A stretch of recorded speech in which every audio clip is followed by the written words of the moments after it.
Olá pessoal, eu sou o professor Dr. José Galoso da Frota. Sejam bem-vindos em mais uma aula agora sobre o aparelho reprodutor feminino. Então, nessa aula a gente vai conhecer a anatomia e a fisiologia do ovário, da tuba uterina, do útero, da vagina, dos pequenos lábios, grandes lábios, clitóris, todo esse aparato aí que serve para a reprodução do sexo feminino.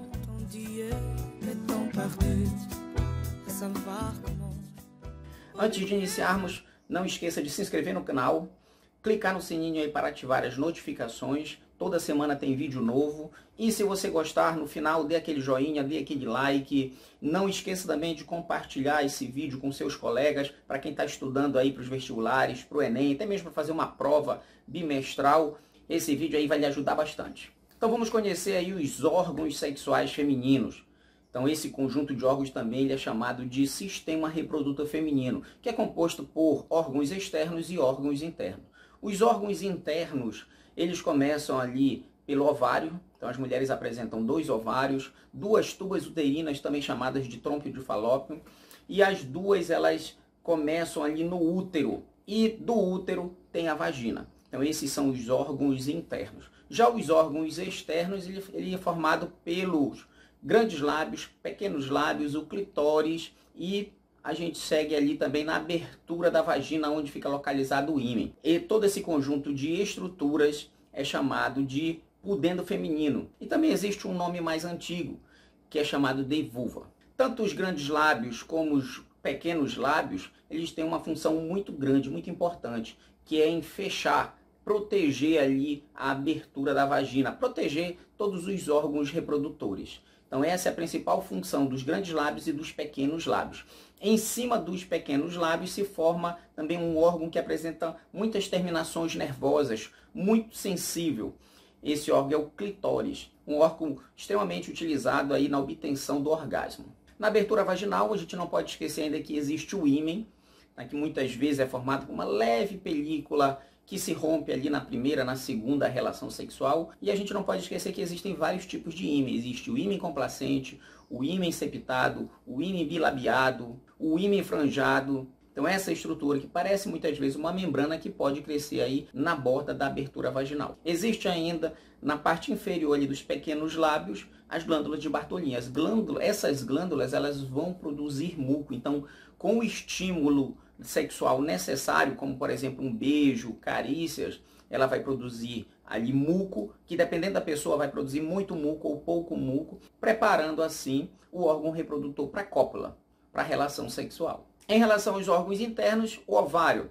Então são 2 ovários que as mulheres apresentam, ovários que normalmente medem ali 3 centímetros de comprimento, e eles fabricam os folículos ovarianos. Então, todo mês, a mulher normalmente produz aí um ovócito. Esses folículos começam a ser produzidos quando a mulher ainda está no útero da sua mãe, lá na fase de feto. Lá todos esses folículos começam a ser produzidos e eliminados. E daí, quando a criança nasce, ela ainda tem milhares de folículos. Quando chegar na puberdade, ainda tem aí aproximadamente 300 mil ovócitos a serem eliminados. E na vida reprodutiva ela vai eliminar aproximadamente 450 ovócitos. Por volta dos 45, 50 anos, esses ovócitos vão acabar e ela entra num fenômeno que a gente chama de menopausa. Quando não se produz mais nenhum ovócito, então ela não pode mais engravidar naturalmente com os seus ovócitos, a não ser que seja feita uma inseminação artificial. Quanto à produção desses ovócitos, existe um fenômeno específico que se chama ovulogênese, que nada mais é do que o desenvolvimento do óvulo. Então tudo inicia com o processo da formação do óvulo, com a célula chamada ovogônia. Ela se transforma em um ovócito primário e depois num ovócito secundário. É o ovócito secundário que o ovário vai eliminar ali na tuba uterina. O ovócito secundário que vai esperar o espermatozoide. Aí sim, se ocorrer a fecundação, o ovócito secundário se transforma em óvulo e automaticamente já no zigoto e começa suas divisões mitóticas, migrando da tuba uterina para o útero. E ali ela vai nidar. O que seria nidar? Grudar no útero para poder ocorrer o seu desenvolvimento, formando assim o feto. Não podemos esquecer ainda que nesse processo de ovulogênese existe a fase de multiplicação, aonde uma ovogônia se divide em duas. Depois ela vai passar para a fase de crescimento, aonde o ovócito primário cresce para poder se dividir. E a partir daí começa a fase de maturação, aonde o ovócito primário sofre a primeira divisão meiótica, formando o ovócito secundário. O ovócito secundário, se receber o espermatozoide, ele se divide novamente pela segunda divisão meiótica, se transformando no óvulo. Lembrando, na meiose 1, no qual o ovócito se divide formando o ovócito secundário, a outra célula a gente chama de primeiro glóbulo polar, que normalmente é menor, tem pouco citoplasma, tem poucas estruturas celulares, ele se desintegra, ele morre. E aí a segunda divisão meiótica vai ocorrer se o espermatozoide entrar, formando o óvulo e o segundo glóbulo polar, que também morre, tá? Sobrando apenas o óvulo, que já se transforma em zigoto, e aí continua suas divisões mitóticas, formando o embrião e grudando lá no útero. Esse é o processo que a gente chama de ovulogênese. Temos ainda a tuba uterina, então são duas tubas uterinas, também chamadas de trompa de Falópio. É nessa tuba uterina que vai ocorrer a fecundação. Então vocês não podem esquecer aonde ocorre a formação do ovócito, ou do ovócito secundário, ou até mesmo do óvulo, que são nos ovários. Não pode esquecer também aonde ocorre a fecundação, que vai ser já na tuba uterina. Depois esse zigoto ele vai migrar para o útero, e lá ele vai grudar e vai se desenvolver. Então na tuba uterina, quando o espermatozoide ele entra no ovócito secundário, o acrossoma, que é a películazinha que tem enzimas na cabeça do espermatozoide, vai estourar, liberando o caminho aí por meio das células da coroa radiada, que é a primeira camada de células do ovócito 2. E aí ele chega na zona de fecundação. Quando chegar na membrana plasmática, os grânulos corticais de dentro da membrana plasmática começam a ser liberados, impedindo que qualquer outro espermatozoide entre. Por isso que somente um espermatozoide entra no ovócito 2, impedindo assim a entrada de qualquer outro espermatozoide que venha atrás. Em relação ao útero, é dali que nascem as tubas uterinas, e é também nessa região que o embrião vai grudar, vai nidar e se desenvolver, formando aí o feto futuramente, junto com todos os anexos embrionários. Então a parte mais interna do útero se chama endométrio, e a parte inicial ali que se encontra com a vagina se chama cérvix, ou colo uterino, por onde o espermatozoide vai entrar. Então quando o embrião ele gruda no útero, ele começa a produzir os anexos embrionários, como a placenta, e a placenta fabrica um hormônio que a gente chama de HCG, hormônio da gonadotrofina coriônica. É esse hormônio que ele vai para a urina e a gente consegue detectar através de um teste de farmácia. E aí ele vai dar positivo ou negativo de acordo com a presença ou ausência desse hormônio na urina. Ali embaixo do útero tem a vagina. A vagina também é um órgão muscular que apresenta 9 centímetros de comprimento aproximadamente e serve para receber o pênis na hora da relação sexual. Dependendo dos estímulos sexuais, dependendo da excitação, a vagina ela vai se distender um pouquinho ou vai contrair para poder acomodar o pênis. E não podemos esquecer ainda que ela é que permite a passagem, a saída do feto, do bebê ali no nascimento. Existe um processo extremamente famoso que a gente chama de menstruação e envolve aí alguns hormônios, o LH e o FSH, que já foi falado no vídeo anterior, que a gente trata do aparelho reprodutor masculino. Vou ter que colocar um card aqui para vocês lembrarem desse vídeo. Ele fala muito sobre o FSH e o LH. Então, o FSH é o hormônio do folículo estimulante e o LH, o hormônio luteinizante. Então, eles controlam bastante esse fenômeno aí do crescimento do ovário, do desenvolvimento do folículo vitelogênico ali dentro do ovário. E também eles atuam junto com 2 outros hormônios, que são os estrogênios e a progesterona, principalmente já no útero. Esse fenômeno menstruação ele é formado por 3 fases. A fase proliferativa, a fase secretória, a fase menstrual. Vou colocar uma imagem aqui para vocês acompanharem. A primeira fase ela é chamada de proliferativa, ou folicular ou estrogênica. O folículo cresce, ele se prepara para a ovulação. E esse crescimento ele é provocado pelo hormônio chamado FSH. E à medida que ele cresce, o folículo ele vai produzir estrogênios. É essa primeira fase que vocês estão vendo aqui. A segunda fase é a secretória, também chamada de fase de secreção, fase lútea ou até mesmo fase luteínica.